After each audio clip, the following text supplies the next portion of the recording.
Welcome to AFL Outsiders, brought to you by AFL Fan Zone. What's going on there, everybody? AFL fans, football fans, how was your week this week, huh? It's Wednesday night, which means it's weekly update time. So let's get right into it. First, I wanted to bring up, we have a new podcast every Monday, 8:30 p.m. Eastern Time. Live podcast. Right now it's just me. Recapping all the games, going over who my players of the week are, what are the best games, how I thought each game went, looking into week 2, all that kind of stuff. So please join us next Monday, 8:30 p.m. right here on YouTube. You can see it right here. Next, I talked to management over at the AFL Fan Zone website and had a meeting. He said, we're still working on the website. It looks like we're waiting on a server issue. So as soon as that happens and we got everything up and ready to go, you guys will be the first to know. It'll be posted everywhere, Facebook, Twitter, YouTube, all that stuff. You guys will know, and we'll have our website up. I won't have to use my blog anymore.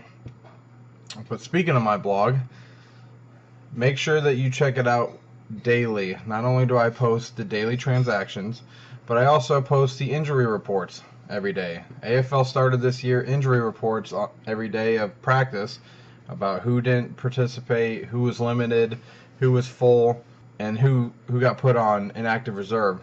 So check that out. That's good, especially if you're fantasy football fans. Good resource. I list it all out there so that way each day you can see where they were the day before, where they are today. Very easy to go by. So check that out. That's arenafootballoutsiders.blogspot.com. Of course, like always, it'll be in the description. And as soon as we get our website up, it'll be right there on our website at aflfanzone.com. But right away, let's get back into the news here. Let's talk about some Arena Football League. First week in the books. If you did see our podcast on Monday, you know there were or if you watched the games, of course, 3 blowouts. The fourth one ended up looking like a blowout if you only saw the score. But that game was tied at the half, 33-all. LA picked it up a notch in the second half. Definitely their best win. Last year, beating San Jose in San Jose is definitely a huge win. But as far as most impressive win, that would definitely be last Saturday against Jacksonville. But I want to get into the players of the week. So the Arena Football League releases their players of the week every week. Week 1, players of the week. So we got the Under Armour Offensive Player of the Week, which is Randy Hibbard over there at Orlando. It says here he completed 20 of 30 passes for 241 yards, 6 touchdowns, and no interceptions in the Predators' 76-25 victory over a rival Tampa Bay Storm. Next, we have the Riddell Co-Defensive Players of the Week, and they are Arizona's Damian Borrell and Arizona's Luis Vasquez. It says right here, each recorded 2 sacks, a forced fumble, and a fumble recovery, while Vasquez's recovery was for a touchdown in the Rattlers' 80-28 opening weekend victory over the Portland Steel. The J. Lewis Small Playmaker of the Week goes to Sean Kalinimoku. I can't pronounce the name. SK over there at Philly. He tallied 7 receptions for 95 yards and 3 touchdowns in the Soul's 69-41 victory over the Cleveland Gladiators this past weekend at the Quicken Loans Arena. A native of Hawaii enters his second season with Philly, posting 70 receptions for 1,035 yards and 21 touchdowns in 2015.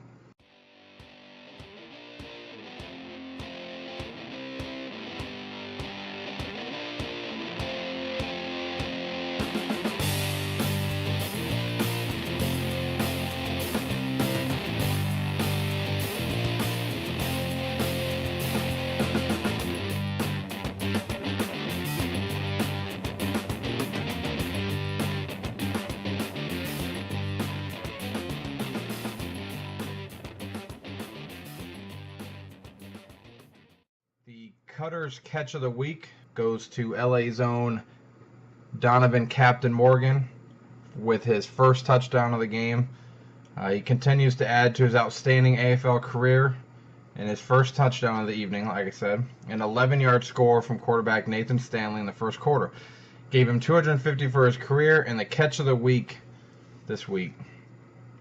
He also had two more, but that first one is the catch of the week because it's his 250th, because the second one, I believe it was more impressive. That was a one-handed snag in the back of the end zone between two defenders. And then last but not least is the AFL highlight of the week. Goes to Cleveland's Joe Powell. He got 2 picks, both for touchdowns. First one was a late throw by Rodaball to the sideline. Powell picked it off, took it back. It was only about a 10-yard play. Second one was impressive. It was a diving catch on his own 5-yard line, and he bobbed and weaved his way all the way down the field. Took that one to the house.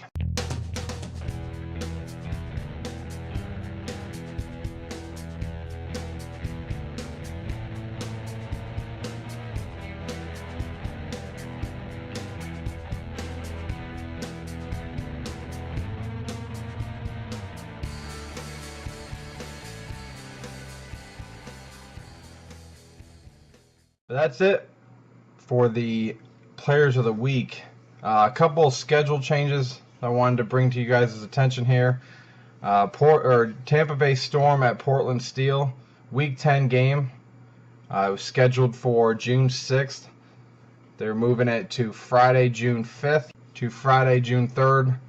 All tickets valid for the new date. So if you bought tickets for the first game, then obviously they're still good for the rescheduled date. Another schedule change, Cleveland at Orlando in Week 11, so the next week. June 13th moved to June 11th. Again, all tickets for that one are the same thing. If you bought tickets for the June 13th game, then you're good to go for the 11th. That's it for the news.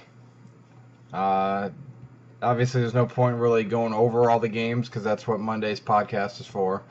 So if you're interested in a recap of the games and all that stuff, then Monday is the day for you.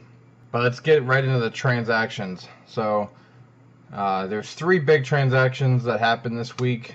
Obviously, the transactions during the season are more about, okay, who played well?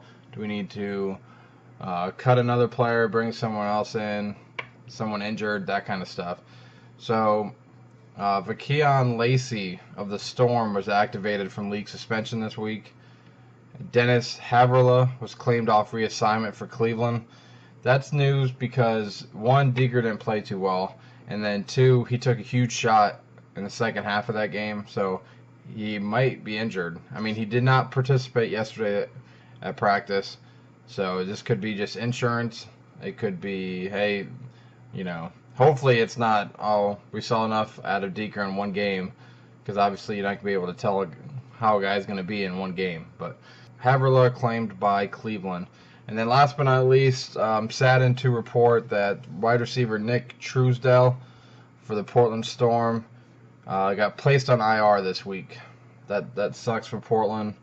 They need all the help they can get up there, but hope for a speedy recovery for you, Nick, and hope to see you back soon. So those are the big 3 in transactions. Looking ahead to Week 2 in the Arena Football League, we got 3 games on Saturday. Tampa Bay Storm at Cleveland Gladiators is the first game of the week at 7 p.m. on ESPN3. The Portland Steel go to Orlando to face the Predators at 7:30 on ESPN3. And then the nightcap for Saturday is my game of the week. Arizona Rattlers at Los Angeles Kiss at 11 p.m. on Saturday. That one's on ESPN2 as well as ESPN3. And remember, all these times are Eastern. So it's 7 for Tampa Bay at Cleveland, 7:30 for Portland at Orlando, and 11 for Arizona at Los Angeles. And then on Monday night, we got Jacksonville at Philly. So the Sharks play the Soul on CBS Sportsnet at 7 p.m. Eastern time. So that one's actually going to be going on during the podcast on Monday. So if you're watching the game and you need a little extra AFL action, just hit us up here on YouTube. Check out the podcast during the game, and we'll go over the game a little bit during the podcast and see where we're at during the game. But that's pretty much it for the update this week. This is kind of going to be how it goes during the season. There's not a whole lot of news outside of the games itself, of course, and there's not a whole lot of transactions like it was in March. So these might be a little bit shorter than they have been in the past, but always remember, if you're not here on YouTube and you need some AFL action on Facebook, it's facebook.com/AFL fanzone. There's also a fan discussion Facebook page, but you can find that. Just go to facebook.com/AFL fanzone and you can get to what you need on there. As far as Twitter, the channel is at AFL fanzone. Mine is at Arena FB Outsiders without the E. So Arena FB OUTSIDRS. I hope you guys have a good rest of the week. Stay here for all your AFL news. Gonna have some preview videos up this week. Got 2 of them this week. I'm gonna preview the LA Kiss and the Arizona Rattlers, and then I'm also gonna preview the Jacksonville at Philly game because I believe that's another big game. So that's gonna be how it is. I think I'm only gonna do 2 a week. Other than that, I do most of this pretty much by myself. So I really only have time to do 2 videos a week as far as previews, but then of course all the recaps. So like I said, stay here, subscribe, like, share, do all that kind of stuff. Just a quick click for a subscribe. So if you like what you see, please help us out. Click on that button, and I'll see you guys in a few days. Take it easy.